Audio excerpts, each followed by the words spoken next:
Bumiyahe na pa United Kingdom si Alden Richards para sa kanyang show sa London. At sa October naman, magbabakasyon ulit siya kasama si Maine Mendoza sa Europe. Yan ang chika ni Lars Santiago. Excited si Alden Richards sa pagbiyahe niya papuntang London kaninang tanghali. First time kasi niya sa United Kingdom na isa raw sa kanyang dream places.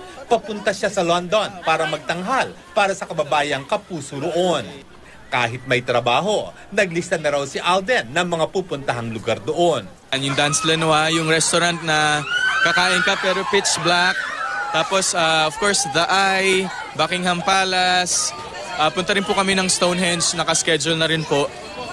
So yun, ikot pa more totaler. Sa mga ganitong pagkakataon lang daw talaga na isisingit ni Alden ang pag-iikot at pagre-relax. Sasamantalahin na rin daw niya ang pananatili ng ilang araw sa London para mapanood ang kaibigang si Rachel Ango sa West End.